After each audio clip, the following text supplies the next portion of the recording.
bó bá máa ṣoje kó ṣoje, bó bá sì máa dìjà á dìjà. Akábíyèsí Aláàfin tìlú Ọ̀yọ́, ikú bàbá yèyé ọba Òwòadé Abímbọ́lá, the Òwòadé the first. Bàbá ti sọ̀rọ̀ síta o, wọ́n ti láhùn lórí ọ̀rọ̀ tó ń ṣẹlẹ̀ lórí ọ̀rọ̀ Yorùbá. Kí ni ipa tí wọ́n náà máa kó? Pàápàá jùlọ kí nìdí tí wọ́n fi kọ̀ láti má lọ sí ààfin Ọọ̀ni of Ifẹ̀, Ọọ̀ni Rìṣà jìgbìnì bí àtẹ̀pín, léyìí tó ti lu orí ayélujára tí gbogbo èèyàn ti ń gbé lọ́tùn lósìn. Ó ń jà nítorí pé ó ń pe ohun rẹ̀ ní òun jùlọ ní kinní kan, tí kábíyèsí yìí fi gbéra tí wọ́n lọ sí ọ̀dọ̀ Ọọ̀ni of Ifẹ̀ kí wọ́n tó lọ bá kábíyèsí Olúwo tìlú Ìwó. Ẹ bọ́ bí ẹ wá gbọ́ lónìí, ẹ wá gbọ́ ìdí pàtàkì tí kábíyèsí Ọọ̀ni Rìṣà tí ò fi láǹfààní àti gba Aláàfin Ọ̀yọ́ lálejò, àti ìdí táláàfin fi kọ̀ láti má lọ sí ọ̀dọ̀ Ọọ̀ni Rìṣà. Ṣéjà ni àbí ò ń ṣèjà? Ẹ farabalẹ̀ kẹ́ gbọ́ mi dáadáa. Mo kí yín a kú ewu ọdún, ọ̀pọ̀ ẹ̀ láṣẹ láyé láṣẹ lékè èèpẹ̀ lágbára lọ́wọ́ Ọlọ́run. Ẹ wo bí mi ò ní gbà yín lásìkò torí mi ò ní jẹ́ kó gùn ara. Ẹ gbọ́ why, ìdí tí Aláàfin Ọ̀yọ́ tí ò fi bẹ Ọọ̀ni Rìṣà wò. Ṣé bí àgbàlá kan náà làwọn méjèèjì wà? Ọọ̀ni of Ifẹ̀, àrólé Oòduà, àti Olúwo ti ìlú Ìwó, ìpínlẹ̀ kan náà wà. Kódà ìlú wọn ò fi bẹ́ẹ̀ jìnnà síra wọn. Kí ló wá fà á? Kábíyèsí Aláàfin Ọ̀yọ́ sì ń sọ̀rọ̀ kan pé kí Yorùbá ó lè wọ̀, ká lè ṣọ̀kan, ká sì lè dàgbà, kí dàgbàsókè ó lè wọlé sórílẹ̀-èdè Yorùbá ni làwọn ń ṣe. Ọọ̀ni Rìṣà bákan náà lóhùn wọn.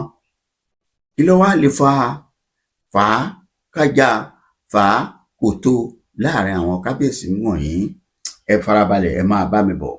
Ẹ gbọ́ bó ṣe jáde ní kùtùkùtù òwúrọ̀ yìí tí mò ń jẹ́ kó yé yín wípé why Aláàfin did not visit Ọọ̀ni of Ifẹ̀. Ẹ máa gbọ́ o, ẹ farabalẹ̀ kẹ́ máa wò mí, kẹ́ sì máa gbọ́ mi dáadáa. Ìní jóògùn ẹ̀yin olólùfẹ́ wa, ṣùgbọ́n mo máa ń pariwo kan. Ẹ máa kọ síbẹ̀ o, orílẹ̀-èdè Yorùbá, ẹ dẹ̀ máa bá wa ṣe bẹ́ẹ̀ ṣe wọlé, ẹ máa bá wa ṣe ẹ̀. Àwa ò wá láti dá ìpínyà sáàrin Yorùbá, ṣùgbọ́n ká fi mọ̀ ṣọ̀kan, kí ìlérí àti májẹ̀mú àlá àwọn bàbá wa Pòfẹ́sọ̀ Bánjí Akíntóyè, Olóyè Sunday Adéyẹmọ Ìgbòho Òòṣà, kó lè bá àṣẹ, àti gbogbo ẹ̀wà tá à ń jìjà agbára, tá à ń múra pé a máa kó olóko ẹrú yìí ṣá.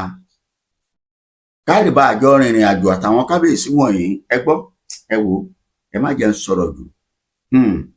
The palace of the Alafin of Ọ̀yọ́, Ọba Abímbọ́lá Òwòadé, has explained why the monarch did not visit the Ọọ̀ni of Ifẹ̀, Ọba Adéyẹyè Ògúnwùsì, during his recent trip to Ọ̀ṣun State. Àlàyé náà ń ṣe yìí o, ìdí tí wọn ò fi lọ sí ààfin Ọọ̀ni of Ifẹ̀ kí wá nìdí? Kí nìdí tẹ́ fi bá a balẹ̀ tẹ́ ń lọ ọ̀bẹ ọmọ wò? Ẹ máa farabalẹ̀ bá mi. According to the palace, Ọba Òwòadé had intended to visit Ọọ̀ni as the first point of call during the visit, but was informed that Ọba Adéyẹyè was out of the country. Mo rò pé ẹ̀ ń gbọ́ mi. An interview with Saturday Punch, Ọba Òwòadé personal assistant Kọ́ládé Ọládélé said the Alafin protocol officers had contacted the Ọọ̀ni palace to inform them of the visit, but was told that Ọba Ògúnwùsì was unavailable. Kókó àkọ́kọ́ nìyẹn, wípé àwọn ti pe ààfin. Ẹ mọ̀ pé ayé ti dayé ọ̀làjú, ìtọ̀sẹ̀ ló sì nílùú Ọ̀yọ́, ìtọ̀sẹ̀ ló níbi gbogbo. Protocol officer ó ní àwọn pé ti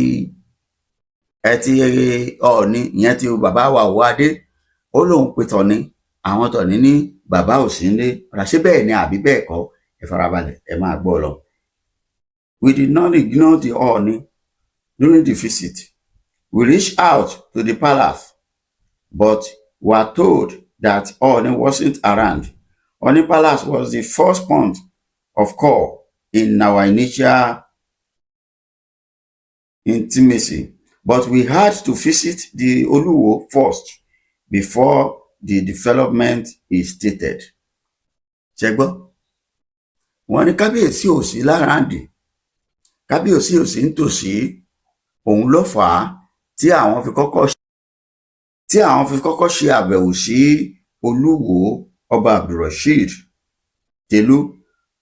Ọba Òwò Adé visited Oluwo on Tuesday, a development that generated controversial over a purported rift between him and Ooni of Ife. Léyìí tí ọ̀pọ̀lọpọ̀ àwọn èèyàn tí wọ́n ti ń gbé kòrí ẹnu wípé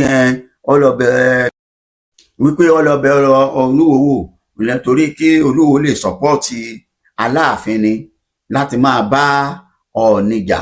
Rárá o, òun lẹ̀ ń gbọ́ yìí o. Ẹ tún gbọ́ sísàlẹ̀ sí kí n wá tó sọ fún yín ohun tí àwọn pálásì Ọọ̀ni of Ife, gbogbo ọ̀rọ̀ tí wọ́n sọ yìí, ṣé lóòótọ́ ni àbírọ́?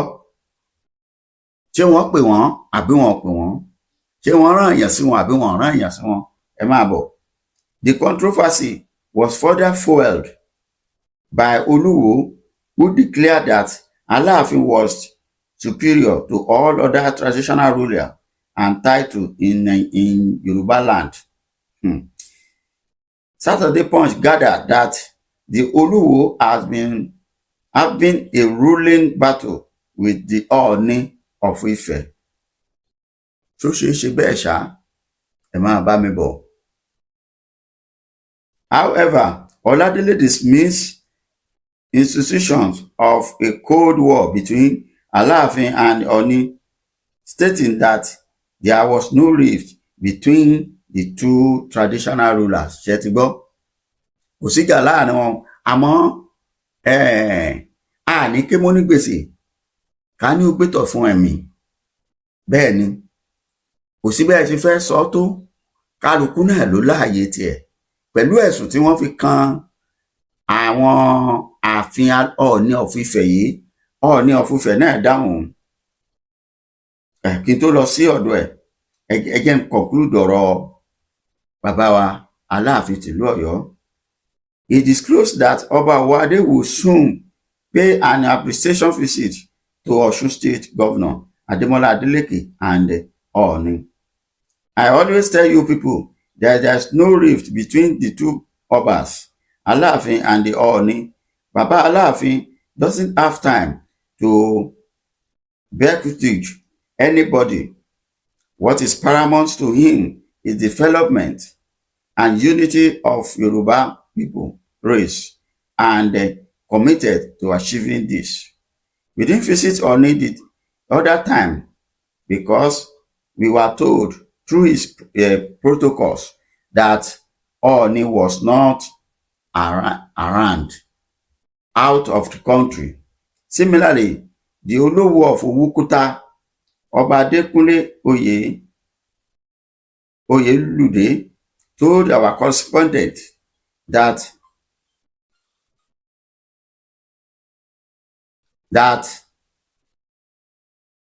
on Tuesday that he was aware of Alafin's plan to visit Ooni before proceeding to Iwo.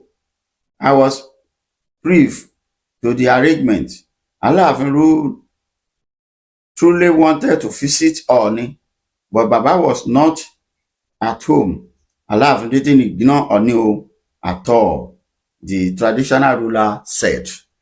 Ìyẹn Oníkútà of Kútà, kábíyèsí Ọba Adékúnlé Oyèlúdé, kábíyèsí yìí náà ti ń jẹ́rìí sí nǹkan tí Aláàfin sọ wípé kò ṣe bẹ́ẹ̀. àwọn ò fi Ọọ̀ni lẹ̀ káwọn wá lọ bá Olúwo, ṣùgbọ́n nígbà tí wọ́n ti sọ fún wa pé tó Ọọ̀ni rìṣà ò sí nílé o la ṣe gba ìlú Òwò lọ. Ẹ wá gbọ́ nǹkan tí àwọn ààfin ẹ wá gbọ́ nǹkan tí media and publicity officer Ọọ̀ni of Ifẹ̀ sọ báyìí. Ṣé lóòótọ́ ni gbogbo ohun tá a kà sókè àbí irọ́ ni? Ẹ máa gbọ́. But the director of media and public affairs at the Ooni Palace, Moses Olafari, said there was no official notification from the Alafin Palace about the planned visit. So Ọba Ogunwusi to Ọba Ogunwusi, we were not notified, but that Alafin was coming to visit Ooni. Nobody contacted us, either through letter or phone call, before Baba traveled out of the country. Ṣẹ́gbọ́, bóyá ìgbà tí wọ́n fi ń ṣètò yìí ni wọ́n tí ì pe Ọọ̀ni rìṣà ahead títò kábíyèsí a fẹ́ wá bẹ̀ yín wò ní ọjọ́ báyìí nínú oṣù báyìí. Kábíyèsí ìbá ti sọ fún wọn pé tó òun ò sí nílé o, àbí kókó reschedule movement yẹn. Ẹ máa gbọ́ nǹkan tí wọ́n sọ o. Aláàfin, àwọn agbẹnusọ Aláàfin sọ pé àwọn pè wọ́n, ẹ wá gbọ́ ẹni tí wọ́n pè. What we got was from one of our security operatives who informed us that someone called him from Alafin Palace to ask if Baba was around, and he told the person that we were not around. Everybody knew we were not around. There was no notification or any form of communication suggesting that Alafin was coming to visit Ooni before we left the country, he said. Ṣẹ́gbọ́, ọmọ Yorùbá, òpin kò wó ruru káwà ruru. Bẹ́ẹ̀ ni àwọn kábíyèsí méjèèjì yìí, kí ló fà á tí àwa ààrẹ Yorùbá tá a fẹ́ máa dáyàálẹ̀ láàrin wọn? Tí bá ní kí n máa ka ohun tí àwọn èèyàn sọ gẹ́gẹ́ bí reaction, ọ̀pọ̀ bú Aláàfin, ọ̀pọ̀ bú Ọọ̀ni, kálukú ló ní fáǹsì tiẹ̀ tí ò sì yẹ kó rí bẹ́ẹ̀. Lóòótọ́ bó bá jẹ́nu ẹbí kan náà, a máa ń fẹ́ra ara wa jura wa lọ. Lágbájá lèmi fẹ́, tẹ̀mẹ̀dò lèmi fẹ́, ìmọ̀ ń wà. Àmọ́ kí ni mo fẹ́ fàyọ gẹ́gẹ́ bí ohun tí mo fẹ́ fàyọ níbí lónìí ni wípé kí ni ṣe tá a múra ká rí i pé ìdàpọ̀ ìrẹ́pọ̀ ó wà láàrin àwọn kábíyèsí wọ̀nyí, ju pé kó tó di pé a bẹ̀rẹ̀ sí ní máa mú nǹkan tí ò jọ mọ́ra wọn à ń mú jọ. Ọ̀rọ̀ lẹ́tí gbọ́ yìí, Aláàfin ti sọ̀rọ̀ pé tó òun fẹ́ bẹ Ọọ̀ni wò. Ìran kan sọ pé ìgbà tí Aláàfin tọ́ni wọlé jọ sí tí kábíyèsí ò dìde jókòó, ó ń ba jìjà àgbà ni. Wọ́n sọ yí pé kò yẹ kó kọ́kọ́ lọ kí Sultan of Sokoto kó tó kí Aláàfin Ọọ̀ni. Personally tèmi náà gan mo wò bẹ́ẹ̀. Bọ́sẹ̀ mọ̀ yí pé orílẹ̀-èdè tá a wà yìí, àwọn Fúlàní ti kó wa ń papá mọ́ra, especially ìran Yorùbá. Bí wọ́n bá pe gbogbo ọba káàkiri tí wọ́n pe Ọọ̀ni, Aláàfin, Sultan of Sokoto àbí Kaduna àbí gbogbo yòówù tí bá wà, tí wọ́n kó gbogbo wọn pọ̀ tí wọ́n fẹ́ rí ààrẹ, bẹ́ẹ̀ bá ti rí fídíò yẹn lọ wò ó rí. Àga Sultan of Sokoto àbí nǹkan tẹ́ fẹ́ mọ̀ wọ́n, emir yẹn ló máa ṣáájú. Tí wọ́n bá fẹ́ sọ̀rọ̀, wọn ó tò báyìí, wọ́n ṣáájú, Ọọ̀ni máa tẹ̀lé, Aláàfin náà wà tẹ̀lé. Ṣùgbọ́n bàbá wa Aláàfin ìlú Ọ̀yọ́ tó gbẹ̀sẹ̀, Lámídì, òun ló kọ́kọ́ ń já ráǹkì wọn, bí bàbá ò ní gbà. Àmọ́ ní ìsìn títí di bí mo ṣe ń sọ̀rọ̀ yìí, tẹ́ ẹ bá ní fídíò ẹ lọ wò ó, ibi tí Ọọ̀ni àti Sultan of Sokoto ti lọ attend tí wọ́n lọ sí meeting pẹ̀lú president abẹ́nìkan. Sultan ló máa jókòó, òun ló máa kọ́kọ́ ṣáájú, àga ẹ ti wà lọ́tọ̀ bó ti yẹ kó rí, ṣùgbọ́n òun ní ọkọ̀ wá ìdí tẹ́ ẹ béèrè tí mo fẹ́ béèrè lọ́wọ́ gbogbo ẹ̀yin tẹ́ ẹ mọ̀ jù mí lọ, ẹ kọ sí comment section ni pé ó ṣe jẹ́ tó jẹ́ pé Fúlàní ló wá ń darí àwọn ọba wa, tí mo sì mọ̀ yìí pé bẹ́ẹ̀ ṣe ń pín ètò yìí tó ń lọ sí ọ̀dọ̀ àwọn ọba náà, àwọn náà ó rò ó, pàápàá jùlọ ọba méjèèjì yìí, Aláàfin tìlú Ọ̀yọ́ àti Ọọ̀ni Ìrìṣà. Adẹ̀lá ń fàdàgbàsókè fúnlẹ̀ Yorùbá, Fúlàní là ń tẹ̀lé yìí, kò sì ṣẹ̀ṣẹ̀ ń bẹ̀ ẹnu kan pé no, ẹ jẹ́ kí north ó rúlu north, ẹ jẹ́ kí ilẹ̀ tiwa náà káwa náà ṣèjọba tiwa lọ́tọ̀ọ̀tọ̀, kò ṣẹ̀ṣẹ̀ ń bẹ̀ fa bí èmi ṣe ro mi mọ̀ bó ṣe rí lọ́dọ̀ tí ẹ̀kọ́ sí comment section. Kẹ́sì máa pariwo ẹ̀ pé orílẹ̀-èdè Yorùbá létí àwọn kábíyèsí yìí, unity and development good, but báwo la ṣe fẹ́ unite, báwo ni development ṣe máa wá sórílẹ̀-èdè wa bí kò ṣe bá àbá gbà tiwa, bí kì í bá ṣe wí pé a bá fọwọ́ ara wa gbà á, a gba orílẹ̀-èdè tiwa. Ẹ jẹ́ kí unity kọ́kọ́ wá, but development ò ní wá láì jẹ́ pé àgbo orílẹ̀-èdè àwọn olófẹ́ develop ìlú wa. Ṣé àwọn táàrin lọ house, táàrin state house, federal senator tí ó ti mi ìtọ́jẹ́ tí ò lè pe fígbọ̀ owó tó sá ti wọnú àkáǹtì ẹ̀ ni, kò sí èyí tọkàn mọ́ tí wọ́n bá ti dọ̀hùn. Nígbà tí bàbá 90 Professor Banji Akíntóyè tí bàbá ń pariwo pé orílẹ̀-èdè yìí ẹ fún un, kí àwọn ọ̀rẹ́ tó ń bọ̀ má bàa kí wọ́n bá wa kọ́ má bàa máa sọ sàárè wa lóko, torí ìgbà bá ti lọ tán wọ́n á tún máa mú ẹ̀mí àní ẹja lọ kanrin mọ́ sàárè ẹ̀, orí sàárè ẹlòmíì ni wọ́n ti máa dáná ọdún.